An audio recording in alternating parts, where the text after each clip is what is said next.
What's good, y'all? So we're at that weird point in the offseason where most of the big moves, the big free agency signings, the big trades, they already kind of went down and everything's settled now. I know Summer League's starting off right now, and then after that, it's radio silence from the NBA. I have something pretty big coming up, but I can't start that just yet. If you're not already subscribed to the channel, make sure you do because you're not going to want to miss out on that. But to fill this dead air right here, I took to Twitter and X some of my followers to ask me any type of question about the NBA, and I was just gonna go over a few of them in this video here and just kind of talk basketball. And without further ado, let's get into the first question coming from my guy NFL in a bit. He asked me, what are some underrated young players slash guys with bright futures that aren't talked about enough? I have two answers for this one. They're both kind of very similar players, and that is Cason Wallace and Keon Ellis. I'll start by talking about Cason Wallace. I am so high on Cason Wallace, coming off a terrific rookie season last year for the OKC Thunder. I think he can give them a lot of really high quality production at that guard position coming off their bench. Defensively, he's going to compete. I feel like that's even an understatement. We saw in these playoffs, he was giving hell to Kyrie Irving, Brandon Ingram. He had some possessions on him, CJ McCollum. He was going through a lot of very high quality perimeter guys, and he was putting the clamps on them. If we're just being honest, he was playing amazing defense. And then offensively, he's one of those guys that is going to just do the right thing. He'll knock down an open catch and shoot three. He'll drive to the basket. He'll cut for you. He'll, make the right connective pass. I'm really, really high on Cason Wallace. I know they moved Josh Giddey and brought in another guard like Alex Caruso, but I would really expect OKC to run some three-guard lineups where it's Shea, Alex Caruso, and Cason Wallace because, the versatility of those three guys on defense, I think they could do it, and I would love to see some of those lineups. And then Keon Ellis is kind of like the same mold as Cason Wallace. I do think Cason is kind of like a small step above him, but with Keon, he is a great defender as well. He shot the ball pretty well on some low volume, but still, they went in. And I think with the shakeup of the Kings roster, bringing in DeMar DeRozan, just kind of moving pieces there, I feel like Keon Ellis has a slight chance to start next to De'Aaron Fox to give some more defense to that lineup. They moved on from Harrison Barnes, who was their main perimeter defender there.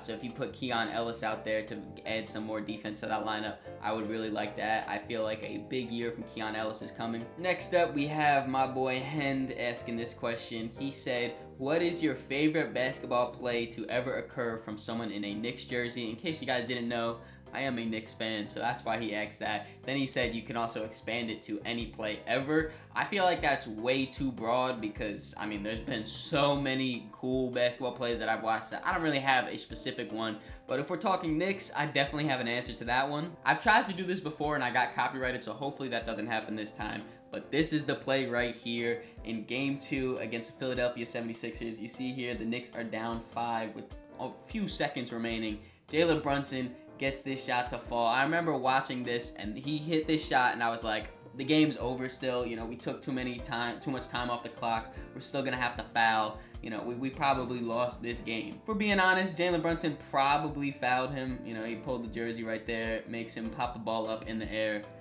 falls to the ground, scramble, the Knicks get it, out to DiVincenzo. This broke my heart right there when he missed. I was like, oh my God, I thought we could. No, it was a roller coaster of emotions because then it comes back up. Isaiah Hartenstein gets the rebound, falls to the ground, gets it out somehow, and then DiVincenzo, bang.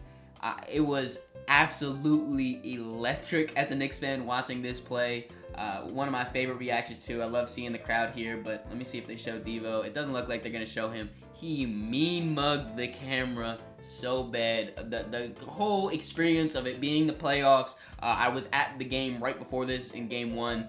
Mike Breen, his call, because I was watching it on MSG. Everything, it was just amazing. But coming in at close number 2, you guys see, I have the man's jersey on my background right now. I am a huge Julius Randle fan. My camera might be blocking it right now actually, but this play against the Heat, he fumbles the ball, picks it up, sidestep 3, and it's a double bang by Mike Breen, so that again adds to the immersion. The Knicks were down at this time, damn near a buzzer beater in this. And I just gotta run it back because this is the most Julius Randle play ever. Just to get poked, fumble the ball, and still shoot this wild shot and it goes in. I don't even have anything to really describe that. I know the memes about Julius Randle. I'm a huge fan of his, and I know he makes some boneheaded plays. This could have looked really, really bad if it didn't go in, but it did, and that's all that matters. Yeah, hopefully YouTube, please don't copyright me. I didn't use any sound. I paused. I added my own commentary. Just let me vibe for a second. Moving on to the next question I have from my boy Finn. This is Finn's second time asking a question and being featured on the channel. Last time I did this Q&A, I know he was featured, so shout out to you, Finn. But he had asked 2 questions here. First one is, who are your 5 favorite players right now? I'm not going to give any order, and I'm also going to exclude Knicks because I don't want to make this whole video about the Knicks. Julius Randle, Jalen Brunson, and Josh Hart probably are all in my top 5 players somewhere in there.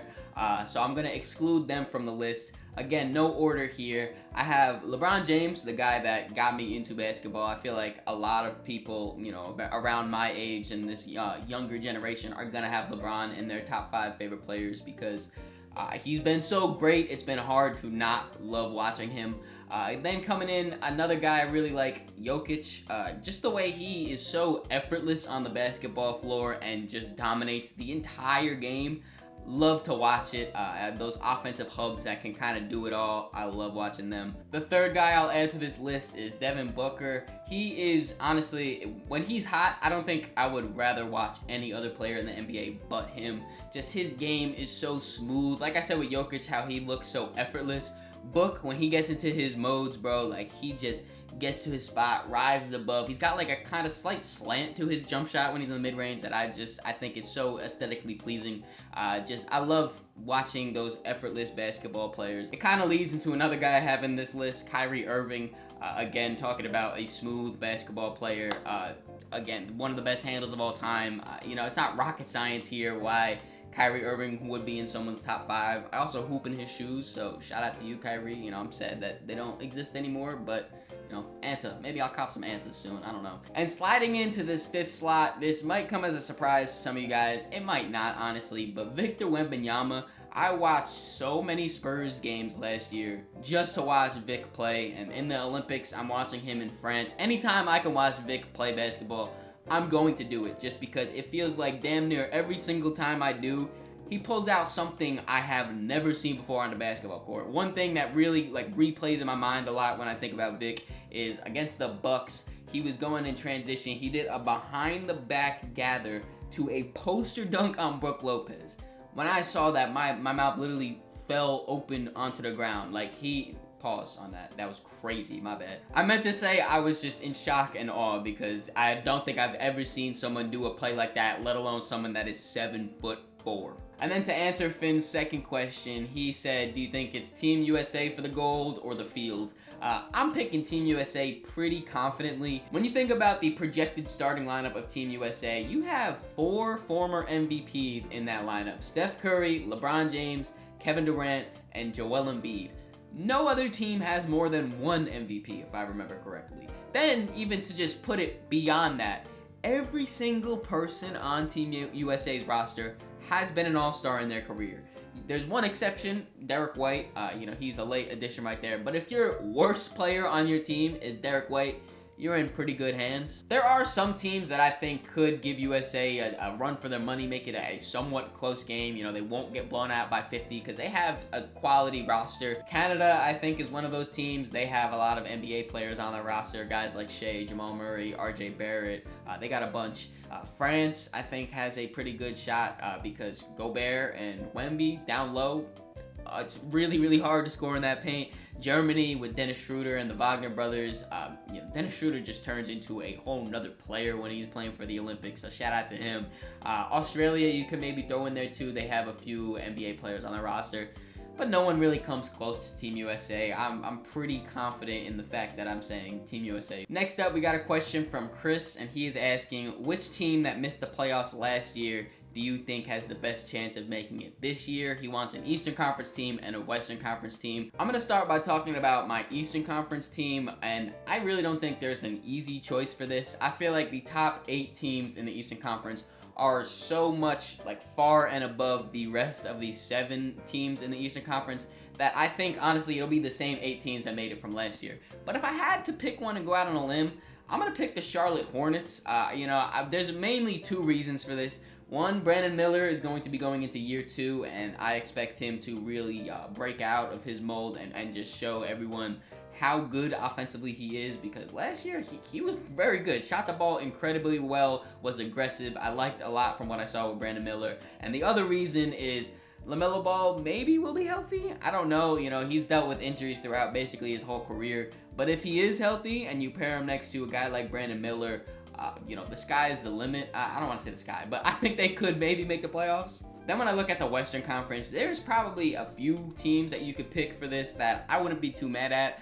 You have the Kings, the Warriors, the Rockets you could throw in there. But my pick is the Memphis Grizzlies. They missed Ja Morant for those first 25 games. He came back and then he got injured damn near 3-4 games later.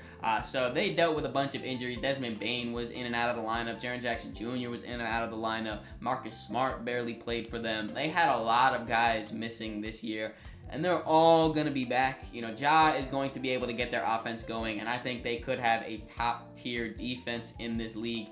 I honestly wouldn't be too surprised if they were a top 5 seed this year. Next up, we got my boy Tobias, who's asking, who's a player that you didn't believe in at first that you turned out to be wrong? I've said multiple times before that I'm not a big NCAA guy. I don't really watch too many of those games. I watch March Madness here and there, know some of the big names, but I don't really deep dive until everyone makes the league. So luckily, I guess you could say for me, I don't really see like the top guys and be like, oh, I don't believe in him. I don't believe in him. I usually just kind of go through, they get drafted, and then I'll look at some of the lower tier guys, see if I like the fit, and then I'll pick certain sleeper guys that I think could be better. Going through this though, one guy that stands out is Anthony Edwards. In that draft class, there was a guy, LaMelo Ball. Funny enough, this is my second time bringing up LaMelo in this video.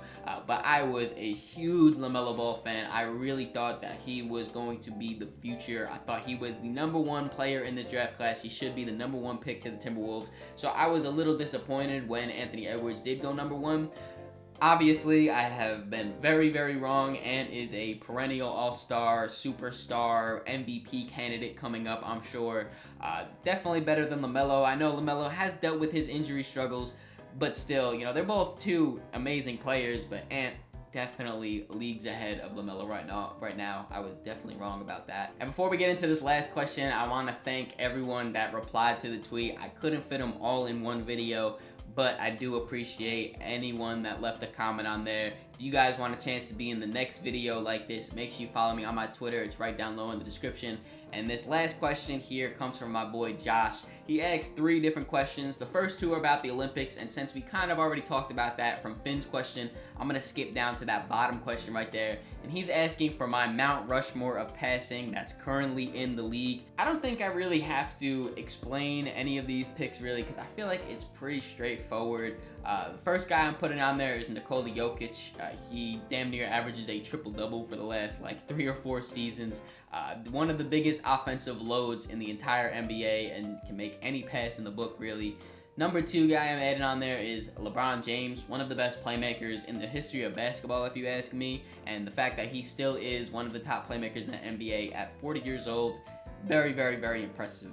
Third guy I'm putting on is Tyrese Halliburton. I'm pretty sure he led the league in assists this year, is the whole engine of the best offense in the NBA, or I don't know if they were the best this year, but one of the best offenses in the NBA with the Pacers. He made Team USA almost solely on the fact that he is such a great playmaker. They have a lot of scoring talent. You add Tyrese there, he'll just get to the hot hand, keep the ball moving, and get the offense going. And this last slot that I'm putting on here, there was a few guys that I think could have made it. Trae Young, I think, is a honorable mention. James Harden, probably you could put there in the honorable mention. Chris Paul, even though he's older, he could still maybe be in the honorable mention spot. But this last guy I'm putting on there, Luka Doncic. Luka is a lot like Jokic in the fact that they have such big offensive loads. They can make almost every pass in the book. Luka also is super, super flashy with his. That makes it just another level of entertaining when you're watching him. Whether it's, he's trapping the corner, he does a jump cross-court pass, or he'll go to shoot and drop it behind his head. You know, he just is such a enjoyable player to watch, especially when he's sharing the ball and passing. So those are my 4 guys on my Mount Rushmore. Which one of these questions was your favorite? And whatever one it was, make sure you answer it yourself in the comments below. I'm interested to see what you guys think about these questions. Hope you guys enjoyed this video. If you did, make sure you leave it a like, subscribe so you don't miss the next one. In the description, there's links to all my social medias, so make sure you follow me on all those to keep up to date with me. Catch y'all.